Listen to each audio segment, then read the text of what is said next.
दोस्तों नमस्कार। आप सभी का हमारे इस YouTube चैनल में बहुत बहुत स्वागत है।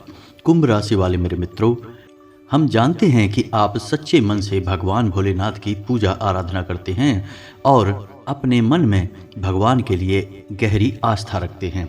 निश्चित ही आपके मन में भगवान से कुछ न कुछ प्रश्न होते हैं, कुछ न कुछ मांगे होती हैं और आप चाहते हैं कि भगवान आपकी पूजा आराधना से खुश हो जाएं और आपकी इच्छाएं पूर्ण कर दें, जिससे आपका जीवन सुगम और सरल हो जाए। दोस्तों, इस बात में कोई बुराई भी नहीं है, लेकिन क्या आप जानते हैं कि भगवान भी भक्त से कुछ न कुछ मांगते हैं, यानी कि भगवान भोलेनाथ भी आपसे कुछ मांग रहे हैं, लेकिन शायद इस बात की आपको जानकारी ही नहीं है। तो आज के इस वीडियो में हम आपको बताने जा रहे हैं कि कौन सी हैं वो 3 चीज़ें जो भगवान भोलेनाथ हमेशा अपने भक्त से मांगते हैं, और यदि भक्त इन बातों को समझ लेते हैं और उन इच्छाओं को पूर्ण कर देते हैं तो भगवान भोलेनाथ उन्हें इतना देते हैं जितने की उन्होंने कभी कल्पना भी न की होगी।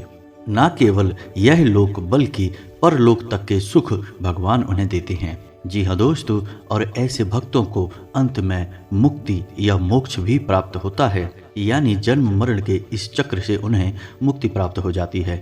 तो दोस्तों, आज का यह वीडियो बेहद खास है क्योंकि इस वीडियो में आपको शास्त्रों में वर्णित और प्रमाणित उन बातों के बारे में जानकारी मिलेगी जिन्हें शायद अब तक आपको किसी ने बताया ही नहीं है।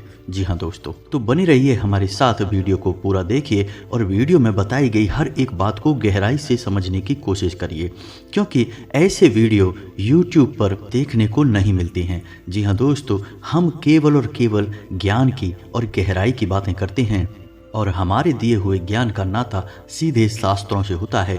हम अपने मन से बनाई हुई कोरी कल्पनाएं किसी के सामने बखान नहीं करते हैं। जो भी है स्पष्ट है और शुद्ध है, क्योंकि हम स्वयं भी माँ भद्रकाली के भक्त हैं, तो हम नहीं चाहते कि हमारे द्वारा ज्ञान के नाम पर प्रपंच समाज में फैले और लोगों की मानसिकताएं दूषित हो जाएं। तो दोस्तों, उम्मीद है कि आप हमारी इस विचारधारा को समझ पाए हैं और इससे सहमत भी हैं। तो चलिए दोस्तों, वीडियो की शुरुआत करते हैं, लेकिन आपसे एक निवेदन है कि कमेंट में पूरे भक्ति भाव के साथ जय माँ भद्रकाली लिखना ना भूलें। माता आपका कल्याण करेंगी, माँ का सीधा आशीर्वाद आपको प्राप्त हो जाएगा। जी हाँ दोस्तों, और यदि चैनल पर पहली बार आए हैं तो सब्सक्राइब करके बेल आइकन को दबाना बिल्कुल भी ना भूलें। हमारा मनोबल बढ़ता है और हमें बहुत अच्छा लगता है। तो चलिए दोस्तों, वीडियो की शुरुआत करते हैं। कौन सी हैं वो 3 चीज़ें जो भगवान भोलेनाथ अपने भक्त से हमेशा चाहते हैं कि उनका भक्त इन 3 चीज़ों को भगवान को समर्पित करे। वैसे तो भगवान भोलेनाथ हैं, यानी कि बहुत ही भोले हैं, एक लोटा जल से ही खुश हो जाते हैं, ज़्यादा कुछ करने की आवश्यकता नहीं होती है। फिर भी यदि आप भक्ति के एक ऊंचे स्तर को प्राप्त करना चाहते हैं, यानी कि ज्ञान की गहराई में डूबना चाहते हैं, तो फिर आपको हर छोटी बड़ी बात का ज्ञान होना बहुत आवश्यक है। जी हाँ दोस्तों, क्योंकि हमारे द्वारा किए गए कार्यों में जितनी शुद्धता होगी उतनी ही जल्दी हम सकारात्मक ऊर्जा को अपनी ओर आकर्षित करेंगे। अब आपको यहाँ समझना यह है कि भगवान कोई इंसान नहीं है। भगवान जिसकी हम पूजा आराधना करते हैं, उनके हमेशा 2 रूप होते हैं। आप समझने की कोशिश करिए। जैसे कि हम भगवान भोलेनाथ के मंदिर में जाते हैं और शिवलिंग को जल अर्पित करते हैं, तो हम क्या कहते हैं? हम भगवान भोलेनाथ की पूजा आराधना उनके लिंग स्वरूप में कर रहे हैं। जैसे हम किसी भगवान की मूर्ति की पूजा करते हैं तो हम क्या कहते हैं? हनुमान जी की मूर्ति की पूजा कर रहे हैं, यानी हनुमान जी नहीं, उनकी मूर्ति, यानी भोले बाबा नहीं, उनका स्वरूप है, उनका प्रतीक है शिवलिंग। और इसी प्रतीक से हम उस भगवान को पाना चाहते हैं जो कि अव्यक्त है, निराकार है, जिसका ना तो कोई आकार है, ना कोई रूप है और ना ही वह हम इंसानों की तरह सोचता है। तो फिर भगवान असल में है क्या? मन में एक यह प्रश्न उठना स्वाभाविक सी बात है।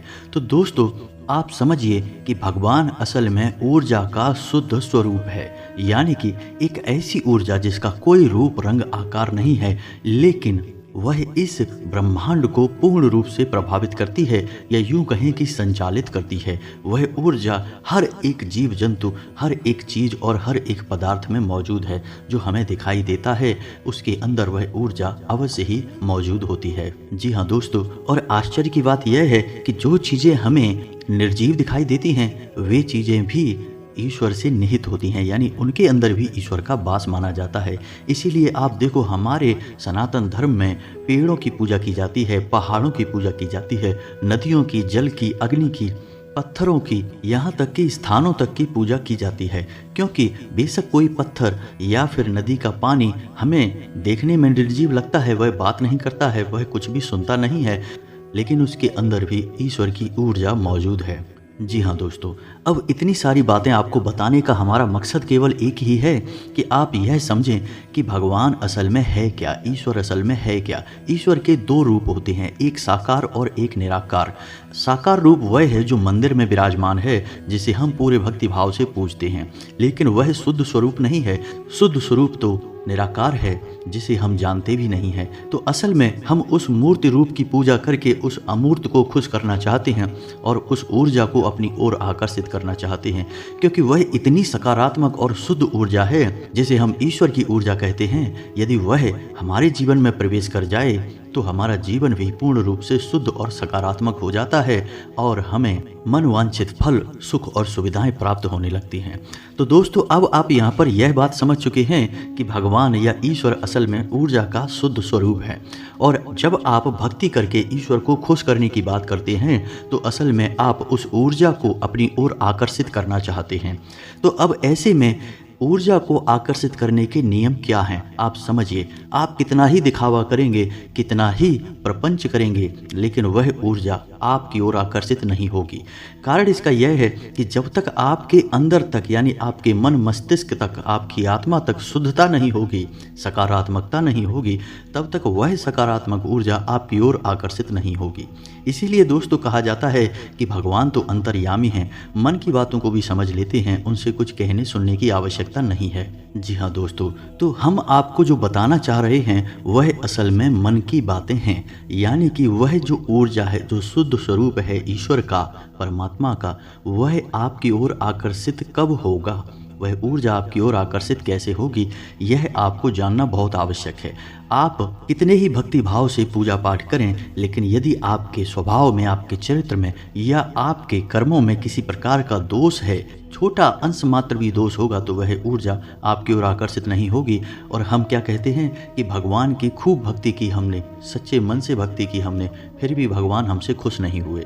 कारण इसका यही है दोस्तों कि हमें उन बातों के बारे में ज्ञान नहीं होता और हम केवल अंधी भक्ति करते रहते हैं और ईश्वर की कृपा के पात्र कभी नहीं बन पाते हैं। तो दोस्तों, आज के इस वीडियो से आपकी आंखें खुल जाएंगी, आपको एक अद्भुत ज्ञान प्राप्त होगा। तो ध्यान से सुनिए दोस्तों। 3 बातें जो भगवान भोलेनाथ आपसे चाहते हैं कि आप उन्हें पूरा करें या उन्हें भगवान को समर्पित करें, एक ही बात है दोस्तों। वे 3 बातें कौन सी हैं? पहला यम, दूसरा नियम, तीसरा संयम। जी हाँ दोस्तों, अब ये 3 चीज़ें क्या है? हो सकता है नियम और संयम से आपको कुछ समझ में आ भी गया हो, लेकिन यह यम क्या है?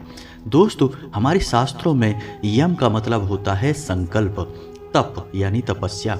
जी हाँ दोस्तों, तो भगवान चाहते हैं कि आप जब उनकी भक्ति में जाएं, यानी आप सच्चे मन से उनकी पूजा आराधना करें, उस समय आप किसी न किसी प्रकार का तप अवश्य करें। अब यह तप कैसे कर सकते हैं आप? तप का मतलब होता है कि आप किसी एक ऐसी चीज का त्याग करें जिससे आपको बहुत अधिक लगाव है। जी हाँ दोस्तों, कहने का मतलब यह हुआ कि आप अपनी एक ऐसी बुरी आदत को चुनें जो लगता है कि आपकी बहुत बुरी आदत है, आपको भी पता है इसके बारे में, लेकिन आप उससे दूर नहीं रह पा रहे हैं। जैसे कि आपको किसी प्रकार की नशा करने की आदत है, सिगरेट वगैरह, या फिर आप तंबाकू वगैरह खाते हैं, तो उसका त्याग करें। दोस्तों, यह वीडियो बहुत ही स्पष्ट है और हो सकता है कि इस वीडियो में बताई कुछ बातें आपको थोड़ी कठोर लगें, तो हो सकता है कि आपको थोड़ा सा झूठ बोलने की आदत हो, तो आप उसे त्यागें। जी हाँ दोस्तों, यही तप है। तप का मतलब यह नहीं कि आप जंगल में चले गए और एकांत में बैठ के भगवान का नाम ले रहे हैं, यह भी तप का एक रूप है, लेकिन आप गृहस्थ जीवन में रहकर, संसार के बीच रहकर भी तप कर सकते हैं। तो आप अपनी एक ऐसी इच्छा का त्याग करिए जो आपको लगती है कि गलत है, लेकिन आप उसके बिना रह नहीं पा रहे हैं। यदि आप इस इच्छा का त्याग कर देंगे तो यह एक तप की श्रेणी में आ जाता है। जी हाँ दोस्तों, तो आपको यम का पालन करना है।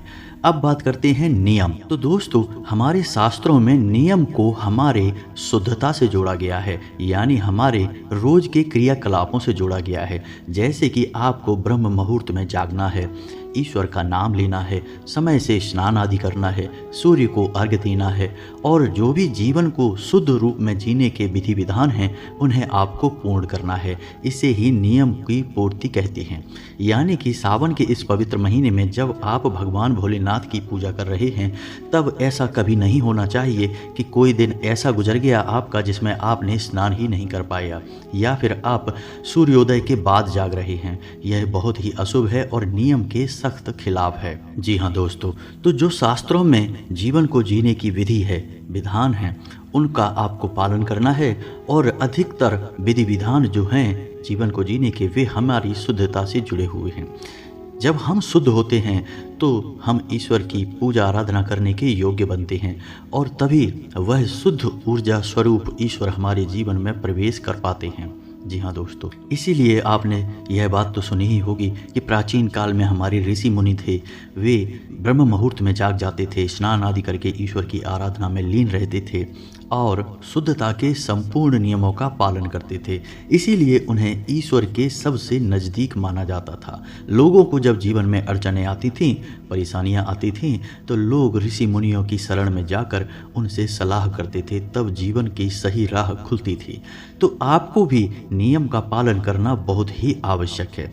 जीवन भर नहीं कर सकते तो कम से कम जब तक आप भगवान की भक्ति कर रहे हैं, कोई विशेष साधना कर रहे हैं, जैसे आप सावन में शिवलिंग पर जल अर्पित करने का आपने संकल्प लिया, तो असल में आपने एक साधना शुरू की है। तो इस दौरान जब तक आपका यह संकल्प चलेगा, यानी सावन के महीने चलेंगे, तब तक आपको नियम का पूर्ण पालन करना होगा। जी हाँ दोस्तों, अब बात करते हैं तीसरा जो भगवान आपसे चाहते हैं, वह कौन सा कार्य है? वह कार्य है संयम। अब संयम क्या है दोस्तों, आप इसे समझने की कोशिश करिए। जब आपको गुस्सा आ रहा है, आपने गुस्सा नहीं किया। जब आपको कुछ विशेष खाने का मन है और आप जानते हैं कि यह ठीक नहीं है, जैसे कि नॉन वेज वगैरह या फिर अत्यधिक तीखा, मसालेदार, लहसुन प्याज युक्त भोजन आपको खाने का मन है लेकिन आपने नहीं खाया, तो इसे कहते हैं संयम। ब्रह्मचर्य का आपने पालन किया। दोस्तों, आप याद रखना कि सनातन धर्म में आप किसी भी प्रकार की साधना कर लें, चाहे वह छोटी से छोटी साधना हो और बड़ी से बड़ी प्रचंड साधनाएं क्यों ना हो, हर एक साधना की पहली मांग ही ब्रह्मचर्य होता है। तो आपको ब्रह्मचर्य का पालन करना होगा, संयमित जीवन जीना होगा। जी हाँ दोस्तों, और संयम का एक सबसे शुद्ध स्वरूप जो है उसे हम कह सकते हैं कि हमारे मन में ही गलत विचारों को हम रोक दें। ऐसा नहीं है कि हमारे मन में गलत विचार आए ही ना, यह बात कहना गलत होगा।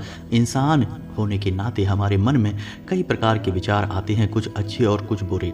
तो जो हमारे मन में गलत विचार आए तो हम उन्हें छेड़ें ही ना, बस उन्हें हम जहाँ के तहाँ रोक दें और उसके बाद हम उन विचारों पर मनन ना करें और हम ईश्वर की भक्ति में लीन रहें, ईश्वर का नाम लेते रहें, जिससे हमारा चित्त शांत और शुद्ध रहता है।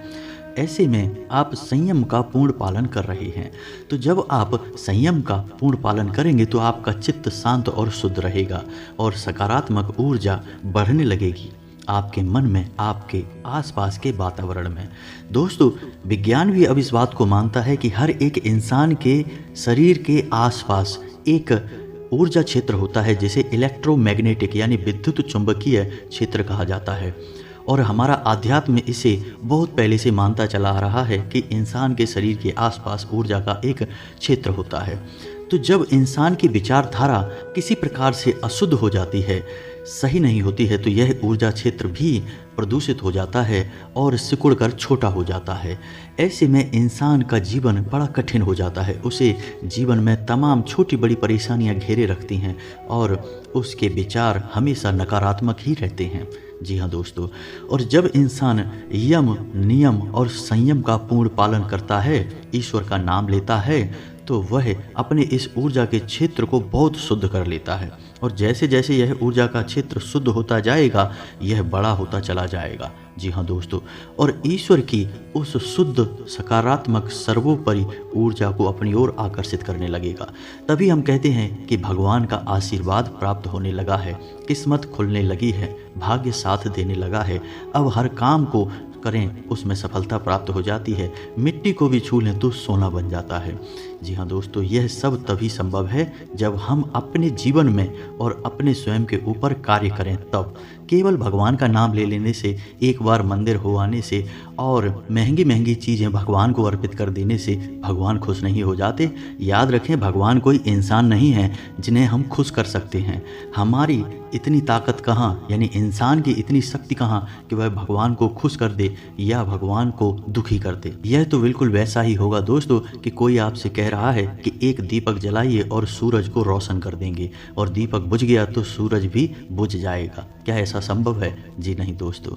तो भगवान बहुत बड़ी चीज़ है, बहुत विशाल है, हमारी सोच से बाहर की एक महाशक्ति है। हम इनके बारे में कभी समझ नहीं सकते हैं, लेकिन हमारे शास्त्र जो कहते हैं उनके अनुसार हम कुछ कुछ भगवान का अनुमान तो लगा ही सकते हैं।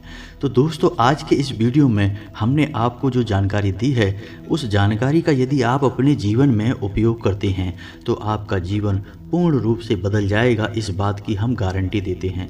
लेकिन जाते जाते दोस्तों, आपको एक बात अवश्य कहना चाहेंगे कि चमत्कार रातों रात नहीं होते हैं। आप यदि अपने जीवन में यह उम्मीद लगाकर बैठे हैं कि आज आप कुछ करेंगे और कल से आपका जीवन बदल जाएगा, तो यह संभव नहीं है दोस्तों। रातों रात कुछ भी नहीं होता है, समय अवश्य लगता ही है। जी हाँ दोस्तों, आप किसी भी पौधे की कितनी ही सेवा कर लें, कितना ही अच्छा खाद बीज डाल दें, वह पौधा तुरंत बड़ा होकर फल नहीं देने लगेगा। प्रकृति के द्वारा तय किए गए सिद्धांतों को पूर्ण करते हुए वह अपना पूरा समय लेगा, तभी वह फलित होगा। तो आपके द्वारा किए गए क्रियाकलाप भी तभी फलित होते हैं जब आप नियमित तौर पर उन्हें लंबे समय तक करते हैं। अब आप इन सब बातों को अपने जीवन में जब अपनाएंगे तो कुछ ही दिनों में, यानी कि 10 दिन लग सकते हैं, 1 महीना लग सकता है, 2 महीना लग सकता है, लेकिन बदलाव आएगा, इस बात की गारंटी है। जी हाँ दोस्तों, तो उम्मीद है कि आपको हमारे द्वारा बताई गई बातें समझ में आ गई होंगी। यदि आपके मन में इन बातों को लेकर किसी प्रकार का कोई प्रश्न है तो आप हमसे कमेंट करके बेफिक्र होकर पूछें। हम आपकी हर एक बात को पढ़ते हैं और उचित प्रश्नों के जवाब देने की भी कोशिश करते हैं। इसी के साथ आज का वीडियो समाप्त करते हैं। कमेंट में पूरे भक्तिभाव के साथ जय माँ भद्रकाली, कृपा करो, ओम नमः शिवाय, कृपा करो भोलेनाथ अवश्य लिखें। भोलेनाथ की, माँ भद्रकाली की आपके ऊपर पूरी कृपा होगी। मिलते हैं अगले ज्ञानवर्धक वीडियो में, तब तक के लिए धन्यवाद।